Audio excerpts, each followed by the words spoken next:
અમદાવાદ નવરંગપુરામાં 23 લાખની ઘરફોડ ચોરીનો ભેદ ઉકેલાયો. એલસીબી અને પોલીસે બે રીઢા તસ્કરોને દબોચ્યા. અમદાવાદ શહેરના પોશ ગણાતા નવરંગપુરા વિસ્તારમાં ગત 9 ફેબ્રુઆરીના રોજ થયેલી મોટી ઘરફોડ ચોરીનો ભેદ ઉકેલવામાં પોલીસને સફળતા મળી છે.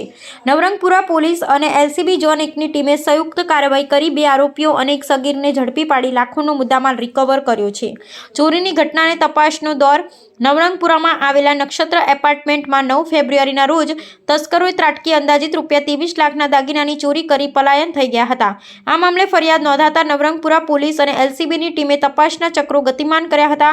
પોલીસે સીસીટીવી ફૂટેજ અને સીડીઆર એનાલિસિસની મદદ લઈ જૂના શંકાસ્પદ આરોપીઓની કુંડળી ખંખેરવાનું શરૂ કર્યું હતું. આ રીતે ઝડપાઈ ટોળકી તપાસ દરમિયાન એલસીબીની ટીમને બાતમી મળી હતી કે એક ટોળકી ચોરીના દાગીના વેચવા માટે ફરી રહી છે.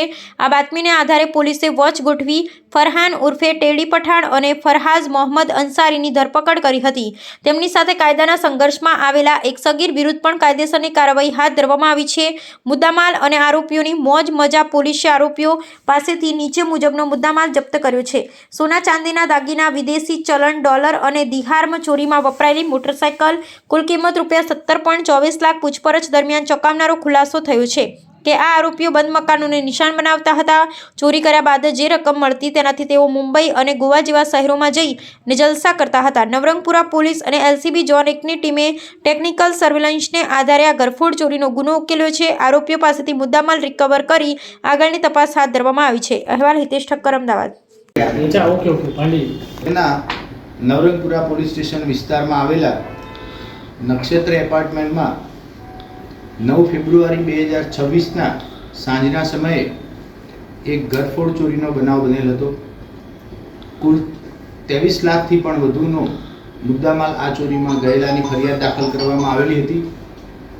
બનાવની ગંભીરતાને ધ્યાનમાં રાખી નવરંગપુરા પોલીસ સ્ટેશનની ટીમ, ઝોન 1 એલસીબીના પીએસઆઈ અને એમની ટીમ આજુબાજુ વિસ્તારના સીસીટીવી કેમેરા, સીડીઆર એનાલિસિસ, જૂના ચોરીમાં પકડાયેલા શકમંદ આરોપીઓ વગેરે અને હ્યુમન ઇન્ટેલિજન્સ મારફતે આ ઘરફોડ ચોરી ડિટેક્ટ કરવા માટે કાર્યરત હતા.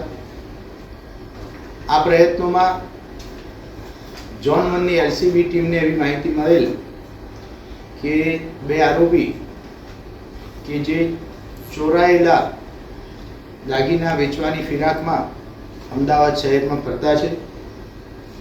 આ આરોપીઓની વેરિફિકેશન કરી માહિતી આધારે પૂછપરછ કરવામાં આવી, જેમાં મુખ્ય આરોપી ફરહાન ઉર્ફે ટેડી, બીજો આરોપી ફરહાઝ મોહમ્મદ, જે બંને ગોમતીપુર અને સરસપુર વિસ્તારના રહેવાસી છે. આમની સાથે કાયદાના સંઘર્ષમાં આવેલો એક કિશોર પણ આ ચોરીમાં સામેલ હતો. પૂછપરછ દરમિયાન આરોપીઓએ આ ચોરી કરેલાનું સ્વીકારી લીધેલ છે.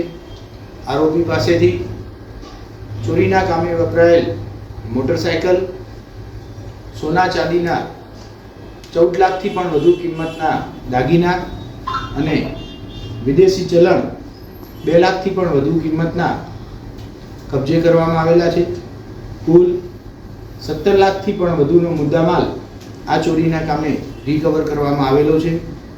હાલ આરોપીઓ અન્ય કોઈ ગુનામાં સંડોવાયેલા છે કે કેમ, આની પહેલાં કોઈ પણ જગ્યાએ ગુજરાતમાં, અમદાવાદ શહેર કે અન્ય જિલ્લામાં વોન્ટેડ છે કે કેમ, કોઈ ગુનાના કામે પકડવાના બાકી છે કે કેમ, તે તમામ દિશામાં અત્યારે હાલ નવરંગપુરા અને ઝોન 1ની એલસીબી ટીમ તપાસ કરી રહી છે.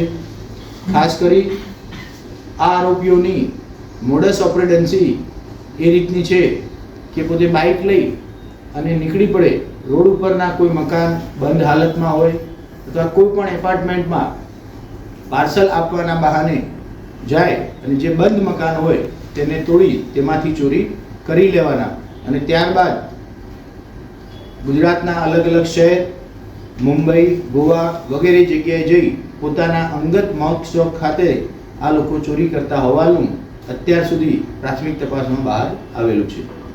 ચોરી કરીને લોકો ક્યાં ગયા હતા, કોઈ મોજ શોખ માટે શું કર્યું?